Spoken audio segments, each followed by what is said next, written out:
Chiefs news, analysis, and opinion every day. We are back with news that the Kansas City Chiefs have cut 2 players and signed 2 players. Both of the players that they signed were part of the minicamp tryouts.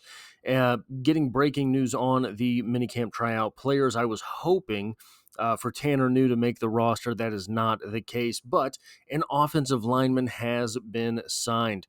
In an article from NBC titled Chiefs Cut 2 Players as Corresponding Moves by Sharian Williams, we get the following. The Chiefs cut tight end Kevin Fulch and offensive guard Tremaine Ankrum Jr. on Friday, according to the NFL's transactions report. They were corresponding moves after the Chiefs signed tight end Jorquarius Spivey and offensive lineman Joey Lombard. Agreements that previously were reported. Both Spivey and Lombard were tryout players at the team's minicamp. Now, Spivey is someone who was signed briefly by the Kansas City Chiefs last season, right? The Chiefs are continuing this crusade towards having 4 tight ends on the roster that they think can do different things, and they're continuing to churn the bottom end of what the tight end room looks like. Jorquarius Spivey is a very long tight end, is more of a receiving threat, in my opinion, than he is a blocker. I don't know that he has a chance to make the 53, but I do think he could be on the practice squad. Seeing the Chiefs cut Tremaine Ankrum so fast does surprise me. Fulch, I thought probably was not going to make it to the 53 or the practice squad, but Tremaine Ankrum, I thought, had a pretty good shot, at least to be part of training camp. Now, with Joey Lombard, very difficult to find any information on him. I could not find any measurables on him outside of height and weight, but he is a guy that I liked a little bit coming out of college. I think I had him on 1 or 2 of the UDFA sections of the mock drafts that I did, but we do get a little bit of information here from 2025 NFL Small College Mock Draft, what round 1 might look like if teams could only select non-FBS players, a different mock to spice things up a bit while also introducing some players to you that you might be unfamiliar with from CBS by Emery Hunt. Basically, doing a mock draft of non-FBS players is kind of a ranking system, right? It's a spicy way to sort of give you a rankings of the FCS players, etc., in college football. On this mock, they had the 28th best non-FBS player as Joey Lombard, as sort of highlighted here with him going 28 to the Lions in a mock draft of first round. A mock draft of the first round from non-FBS players, saying Lombard had a really good showing against Wisconsin this season, and I'm shocked there isn't much discussion about the 6'5", 309-pound center, combining a good career with the Coyotes and a solid week at the College Gridiron Showcase. Lombard will find himself on a professional roster come late April. That's true. In that game against Wisconsin didn't put the game away until the fourth quarter.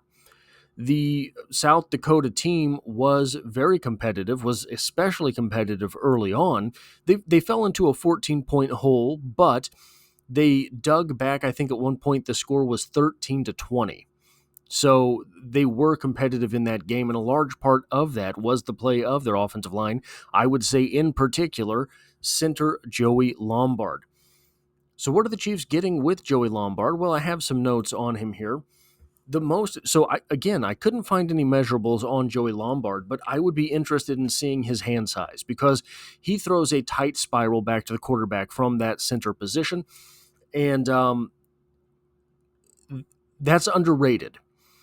So Creed Humphrey sort of has a different approach where he's trying to lob the ball back to the quarterback a little bit more, and maybe that's what Patrick Mahomes likes, I don't know, but it is something that can cause problems if you're facing a dominant defensive line because it takes milliseconds away from your quarterback to find the laces, to catch the ball. It's a slower delivery.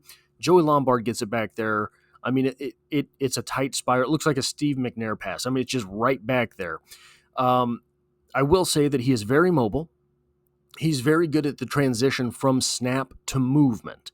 So if you can see him pulling as an offensive center in while snapping the ball back in a shotgun formation. So he's getting the ball back there and transitioning to the move very, very fast. He is aggressive, even in pass blocking, which again is one of these things that might get him into some trouble. But you would prefer to have to coach that out than to have to coach that in. He is a sort of seek and destroy offensive lineman. Will the destroy part translate to the NFL? I'm not sure, but he does want to hit someone on every play. And along those lines, he does like to finish blocks. He does not like to have the play end with himself and the defender on their feet. One thing that is perhaps underrated, I think, especially at those interior positions, is that Lombard is not above doing the dirty work. He's not above crawling around on the ground and getting dirty. He's not above laying on a player in order to finish that block, in order to make sure that the offense has passed him by. He does chase plays. He chases plays very effectively. I think he probably has a pretty impressive 40-yard dash for an offensive center as well. And I don't think that he's going to have to be an offensive center, but we'll get into that in a moment. He does play like I imagine he is a former wrestler. One of the things that you see him do, I like to call it bully ball on the offensive line. Maybe he loses the block. Maybe he's out of position. He's still going to make sure that the defensive player does not have the angle that he wants. He will push you from the side. Still legal. He will push you in the back. Not legal, but they have to catch it. So to cross sports a little bit, this is something that I think is very impressive about Jon Jones in the MMA, in the UFC. Jon Jones, when you watch him fight, he understands certain things hurt. He understands that maybe something isn't a pretty punch to throw, but that guy's going to feel it. He's someone that understands, well, yeah, I'm not really in the greatest position right now, but if I put my weight on this guy, it's going to drain the gas tank. That's the same type of football that Joey Lombard plays. He does understand angles. He does understand hand placement, even if they are not the coachable types of hand placements, etc. He is a center/guard prospect, but he said that he does have reps at tackle. I couldn't find any of them. I couldn't find record of them. I will take him at his word because he is a very scary man, and I do not want to draw his wrath. The offense that he played in, so just on that for a moment, I don't think that he has versatility at tackle in the NFL.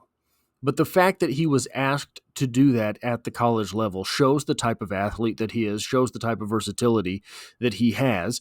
I think, so he's very tall for a center at 6'5", but I think that he does have the bend to do it.